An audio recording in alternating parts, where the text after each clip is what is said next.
In today's day and age, you know how important it is to have good online reviews. And one of the best ways to curate that story for yourself, for your business, or your startup is by creating compelling case studies. So in today's video, I'm gonna be sharing with you exactly how you can craft those, following a few simple steps, as well as a few core principles that you should keep in mind. Hey, I'm Will, and if you're new here, tell me what you're building in the comments below, and I'd love for you to say hi. Digging right in, I want you to remember these 3 core principles before we dig into the clear steps that you can take to getting some compelling case studies. The first thing I want you to remember is I want you to try to make things as frictionless as possible for your customers. Ultimately, you are asking for time from their schedule and not the other way around. And so it's really important for you to make it easy for your customers to give you case studies. The second core principle I want you to remember is to use your customers' language. It's really important that you are taking the time to learn what language they are using in describing your product or service, because oftentimes I find that people get too caught up in their own marketing speak that they write their pages in a way in which it doesn't actually connect to the prospects that they are trying to sell to. Your customers are going to be one of your best sources in terms of figuring out the exact phrasing to use when describing the sorts of problems and solutions that you are trying to tackle. And then the third core principle I want you to remember around case studies is it's all about showcasing your customers. If you can help your customers look good, then as a result, you're going to get more case studies, and you're also going to make people more and more excited to evangelize your brand as well. Speaking of evangelists, that leads us to step number 1 for today to get your compelling case studies, which is to zero in on your biggest evangelists. The best way to think about this is who do you love serving, and also who loves you in return, who's often raving about your business or telling you that they're telling their friends about your business. These are the people that you're going to want to target for your initial batch of case studies. The second step you're going to take is you're going to want to block calendar times for interviewing your customers in depth. I recommend at the minimum that you interview them for at least 30 minutes to an hour. Anything longer than that's probably unnecessary, but anything shorter than that, and you're unlikely to get the insights that you actually want from your customers. When you're interviewing your customers, you're going to want to answer these questions, which I'll put up on the screen here. The first question to answer is, what problems were you looking to solve before you found our product or service? The reason why you want to ask this question is because you want to figure out whether or not the sorts of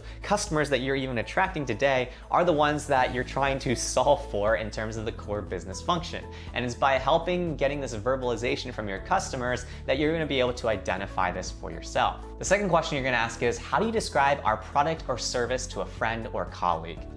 The reason why this is super important is because it all gets back to that core principle of using your customer's language. Your customers likely explain things in a slightly different and more simple format than you might in your marketing pages. So it's really important that you listen to your customers here, because they're going to give you insights to things that you might not have thought of when you were creating that marketing page of yours. The next question to ask yourself is, what are 3 biggest wins you get from using us? The reason why it's really important to highlight some big wins is because these are going to be the call outs when you are building these case studies, whether that's on a landing page or on a one-pager. By highlighting these wins, you make it really easy for these prospects to potentially visualize themselves experiencing these same wins if they were to choose you to do business with.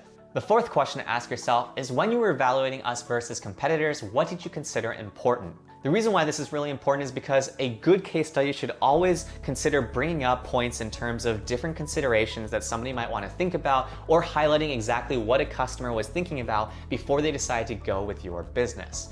The last question I'd ask your customer is, what would your advice be for others that are currently evaluating us? The reason why this is really important is because this question can often lead to some great customer quotes that you can highlight in that particular landing page. They'll talk about things like, go ahead and do it today, or something like that. Do it! Just do it! In which you can highlight that very exclamatory phrase so that it really excites the prospect that is landing on your case study. The third step you're going to do is you're going to record these customer interviews, and then you're going to create initial rough drafts of these case studies. As you start to record these videos, what I want you to be thinking about is how you're going to visualize the information that your customer is sharing with you onto different pages, whether that's a landing page, a one-pager, or even a subsection within an overall broader marketing page. I personally find it really helpful to record these interviews because it allows you to then go back against your notes and see if you missed anything that your customer may have said that was insightful.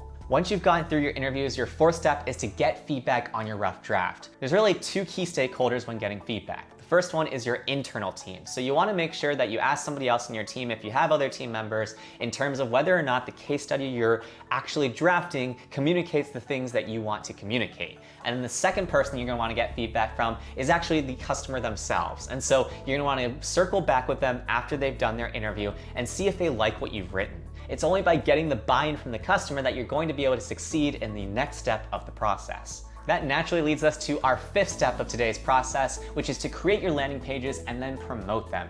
At this point in time, you should be pretty confident that you have nailed down exactly what you want to communicate and also showcased your customer in a good light. You've made the process frictionless as well, and so it's all about promotion here. At this point in time, it's all about showcasing these case studies and also shouting out these customers for being part of this initiative.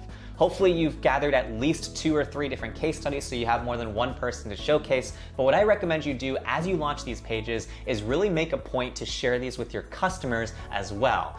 The reason why this is super helpful is because then you can create a growth loop in which your other customers who you may not have thought of were originally evangelists will actually be interested in contributing their own case study to your case studies. So by creating this sort of growth loop, you have people that are potentially prospects that are now going to get educated on the different ways your customers are using your product or service, while also bringing in all of your existing customers that might be on the fringe of being evangelists or just secretly evangelists of your product, excited about becoming the next case study on your site. This is how you start to create a flywheel, and when you create a flywheel, it becomes super powerful because then you can start to expand out your case studies initiative to create something like a use case library in which you're speaking to all the different user personas that you are potentially selling to. So this is where it really comes full circle, because as you'll recall from the core principles, because we've made the overall case study process as frictionless as possible, our next customer that is ready to be a case study is also going to follow this seamless process. And so you have more and more case studies, and as a result, more and more happy customers, and more happy customers lead to more and more prospects, because these customers want to also share their wins. And so oftentimes what I'll do is I'll collaborate with the customers to showcase them, and what they will do then is they will also share that within their network. So naturally what that'll lead to is customers being really excited to share that they were featured somewhere, and naturally what that leads to is people within their networks then becoming interested in our business. If you made it this far in this video, you are the real MVP. Hit that like button below to get your blue thumbs up trophy, and then watch my other video in terms of how I got over 50 G2 reviews in just a month. The reason why that video is so powerful is because if you combine that with this video, what you'll be able to do is get a ton of G2 reviews, which will create a flywheel and funnel for you of who you should ask for case studies that you'll feature on your site. That's it for this time though. I'll catch you guys in that G2 video.